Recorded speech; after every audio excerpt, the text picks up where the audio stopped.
السلام عليكم، يا رب تكونوا بخير.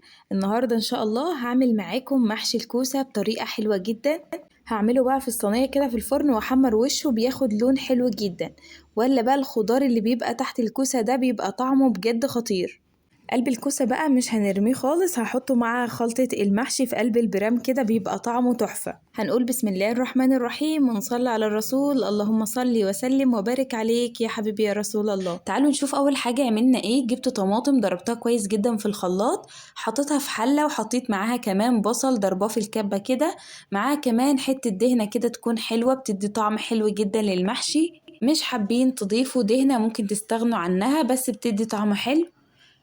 هشغل بقى النار واسيبهم على النار كده لحد الطماطم ما تتسبك معايا، بس الاول هضيف لها شوية من الزيت كده شوية حلوين، لان المحشي بيحب الزيت الكتير وكده. هسيب بقى كده الطماطم تتسبك معايا كويس جدا. بعد كده هجيب معايا الكوسة، غسلتها كويس جدا. في ناس مش بتحب تقشر الكوسة، يعني بتسيبها بقشرها كده. لا انا بحب اقشرها، يعني ساعات اجيبها كده تلاقي شكلها مش حلوة قوي، القشرة بتاعتها مش حلوة، فبحب اقشرها. بعد ما بقشر الكوسة كده، طبعا بقشر كل الكمية واخدها اغسلها غسلة كويسة تاني بقى، وبعد كده بقورها. خلصنا الكوسة كده وغسلناها تحت المية كويس جدا. هجيب المقوار ده واقور بقى الكوسة كويس، اطلع القلب بتاعها زي ما انتوا شايفين كده.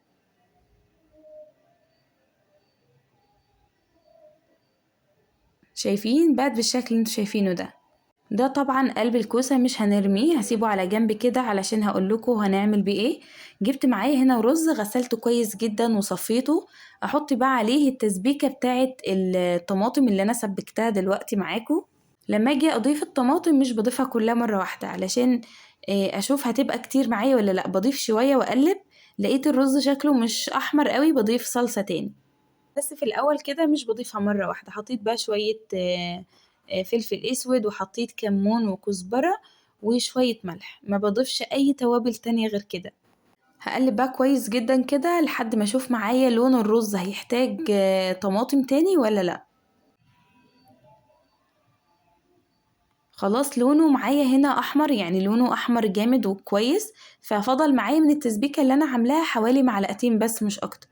ضفت بقى معايا معلقة صغيرة كده من التوم، وحطيت كمان معايا هنا كزبرة وشبت، وهقلب بقى مع بعضهم كده.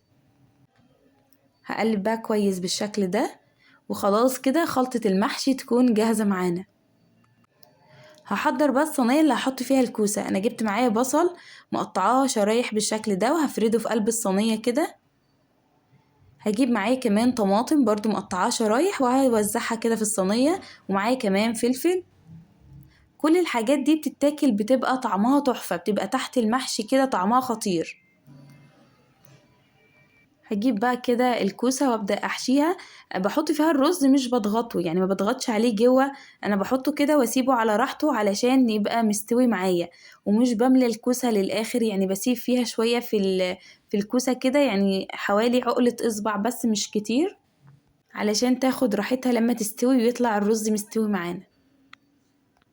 واحط بقى الكوسة على الخضار اللي انا حطيته في الصينية ده كده. هجيب بقى البرام ده كده، وبقية الرز اللي فاضل معايا احطه في قلب البرام، وهحط بقى عليه قلب الكوسة اللي احنا مقورينها كده، مش برميه خالص، بقلبه مع الرز كده بيدي طعم حلو جدا. بقلبه كده في الرز زي ما انتوا شايفين كده.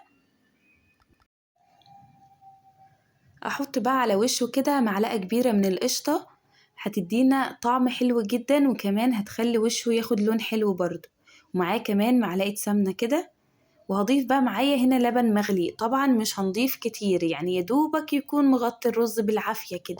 خلطة المحشي مش زي الرز العادي، دي ما بتاخدش مية كتير خالص، يعني عشان ما تزودوش ويطلع معاكم معجن.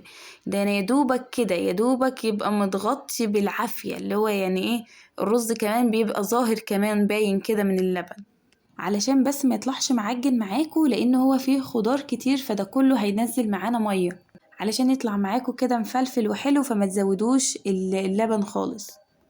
هظبطه واسويه كده وادخله بقى كده الفرن، بولع من فوق ومن تحت، واول ما يتشرب كده اللبن وينشف معايا بروح مغطياه ومهدية النار عليه.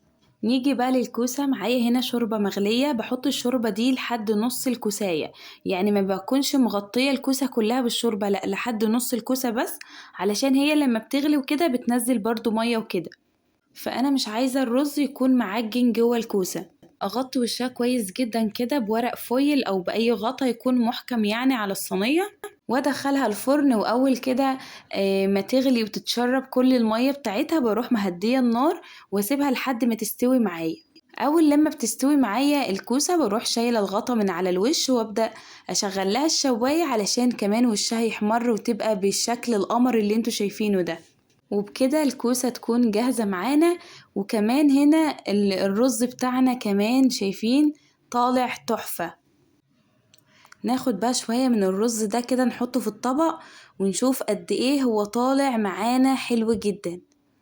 الرز طالع معانا حلو ومش معجن خالص ومفلفل كده، شايفين؟ احط بقى جنبه كده واحدة من الكوسة، وكمان بقى شوية من الخضار اللي تحت الكوسة ده. بصوا ده بقى طعمه تحفة، ده زودوا بقى الخضار اللي بيبقى تحت الكوسة، ده طعمه في حتة تانية. الكوسة بقى طالعة معانا حلوة جدا مستوية كده، والرز جواها كمان مستوي ومفلفل معانا. لحد هنا بقى انا خلصت الفيديو، يا رب اكون فدتكم بأي حاجة. استنوني الفيديو الجاي، استنوني في فيديوهات كتير حلوة، واسيبكم في رعاية الله، والسلام عليكم ورحمة الله وبركاته.